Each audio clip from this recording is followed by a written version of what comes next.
Welcome to the second unit of our syllabus, Electromagnetic Theory. This slide very well describes the electromagnetic wave in terms of the wavelength.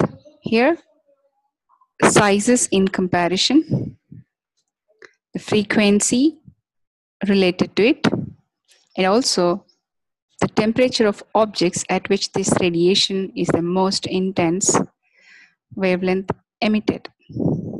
So you can see the highest wavelength on the left side, the lowest wavelength on the right side. This is the electromagnetic spectrum. The lowest one is compared to atomic nuclei, where the highest radio waves are compared to the taller buildings or the skyscrapers. This image depicts the electromagnetic wave. The red line indicates the electric field, whereas the blue line indicates the magnetic field. And the arrow directs towards the propagation of electromagnetic wave. We can see here that the magnetic field is perpendicular to the electric field, and both are perpendicular to the direction of propagation. This obeys the Fleming's left-hand rule.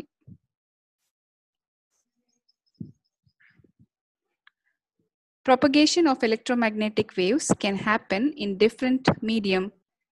Natural medium, it could be isotropic or anisotropic.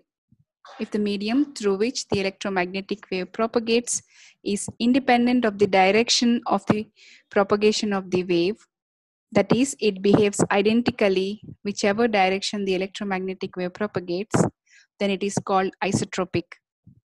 If the behavior of the material in terms of the permittivity, or more particularly the refractive index, if it depends on the direction of propagation of the electromagnetic waves, then the material is called anisotropic material. There are two broad varieties of materials, homogeneous and inhomogeneous. If the material part composition everywhere will within the medium is the same, then we call it is the homogeneous medium. If the composition varies from different place to place, for example, start with a pure quartz at one end and the medium, the other end it becomes ordinary glass. Then the material composition has varied, it becomes inhomogeneous material. Linear and non-linear. This is another important aspect of the medium. If the properties of the medium, particularly the permittivity or the refractive index, if it depends and is a function of the intensity of the electric field, intensity of the incident electromagnetic wave, then it becomes non-linear. If it does not behave differently with the intensity of the incident wave, then it is linear medium.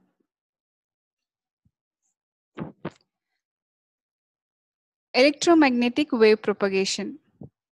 So in this, the medium through which the electromagnetic wave tries to propagate can be a dielectric material, can be an interface or layers, and also can be an absorbing medium. So these are the three different types of media through which the wave propagates. And the behavior of this propagation depends on the characteristic properties of these three kind of media. So this is an example of a dielectric. A dielectric material is a substance that is a poor conductor of electricity, but an efficient supporter of electrostatic fields. In practice, most dielectric materials are solid. Examples include porcelain, mica, glass, plastics, and the oxides of various metals.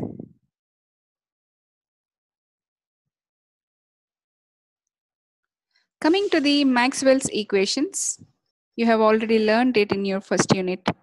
We have 4 famous Maxwell's equations in terms of the electric displacement vector D, magnetic induction B, electric intensity or field E, and magnetic field H.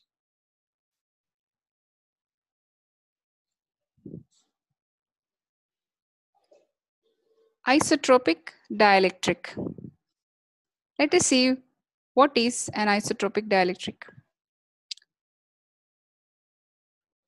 Because it is an isotropic medium, dielectric medium, so the quantities are scalars. Assuming the medium to be charge free, that is, if you assume that there is no free charge in the medium, which is most common case, then we put rho equal to 0. And the other parameters, these 3 have constant values, and for isotropic dielectric medium, the parameters are scalars. Also, the Maxwell's equations in a linear isotropic and homogeneous dielectric will change like this. So in the place of D, we have E. In the place of B, we have H.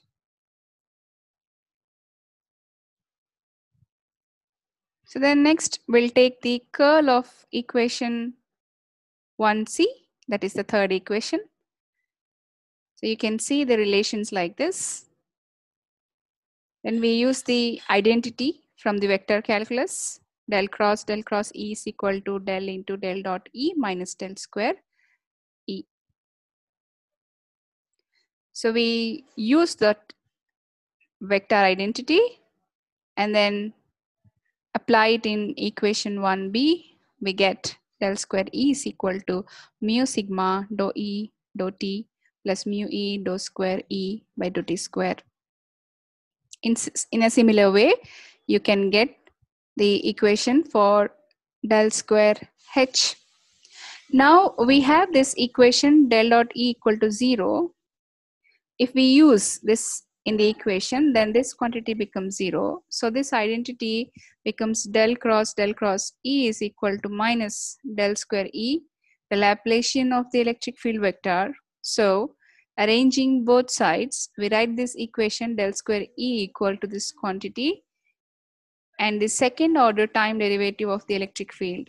So similarly, if we are proceeding starting with the third, fourth equation, then we substitute the third equation into that, we end up with a similar equation for the electric field and magnetic field. Del square H equal to del H in del times this mu into sigma in the second order derivative time derivative of the magnetic field. So we have a pair of 2 equations representing electric and magnetic fields.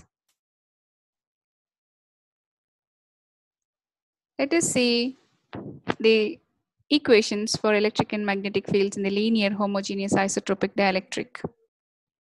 So the pair of wave equations for E and H are respectively this and this.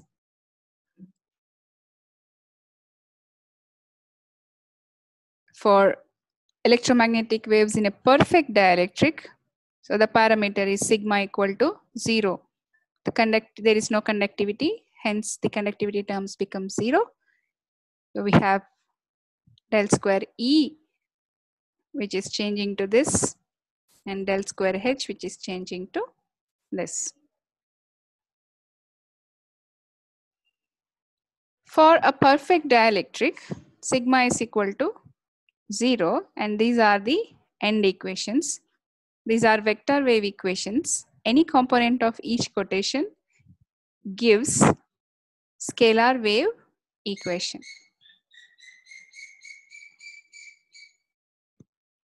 So in a perfect dielectric, you can see the Cartesian coordinates we can take if we consider for E and H in Cartesian form. You can take EH like this, spherical coordinates like this, and cylindrical coordinates like this. Then if we consider any of the three components of E or H fields in the respective equations, we will obtain a scalar wave equation. And also you can see both del square E and del square H. Let us see the next slide.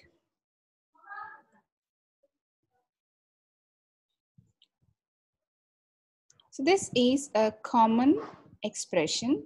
In the place of E and H, we can use psi.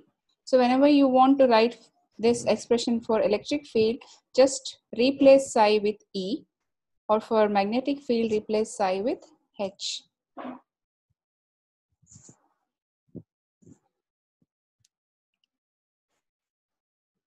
So the solution of this equation represents waves. Maxwell predicted the existence of electromagnetic waves. The equation is similar to the standard form of wave equation, where speed of waves is V is equal to 1 by under root mu epsilon. So how can we write it in terms of velocity? We have these expressions for del square E and del square H. So writing it in common, in the place of mu epsilon, I can write 1 by V square, and the expression becomes like this. Hence, Maxwell's equations predict the existence of electromagnetic waves. Also, they estimate the speed of electromagnetic waves in any medium. So if we want to see what is the electromagnetic wave propagation in free space, consider the parameters like this. Del dot D is equal to 0, del dot B is equal to 0, and then we have only two expressions, del cross E and del cross H in free space, because rho and J are also 0. So we apply that and we are left only with these two expressions. So taking curl of them, so I take del cross E. So using the vector relations, we end up with this. So use first Maxwell's equation. Now we obtain the equation for the wave of the speed, 1 by under root mu epsilon. So we have del square E here, then replace it. Then similar equation for B. Then if we have a plane wave solution for this in terms of E and B, so we get expressions like this. Omega by K is equal to V is the phase speed. And including the phase constant phi in the expression for B, we allow for a possible phase shift between E and B. So we insert all these equations into Maxwell's equations. So at the end we get del dot E is equal to 0, del dot B is equal to 0, or K dot E is equal to 0, K dot B is equal to 0. And then, so continuing it from Faraday's law, we can rewrite the expression like this. Again, we get B is equal to 1 by V K cross E. Thus, B is also perpendicular to E, and its magnitude is E by V. If the wave propagates in a vacuum, the derivation goes through in the same way, and the only difference is that the wave speed is C is equal to 1 by under root mu naught epsilon naught. In a linear inhomogeneous wave equation in a medium, V is equal to C by N, where the reflective index N is equal to under root of epsilon mu by epsilon naught mu naught which is nearly equal to under root epsilon by epsilon naught.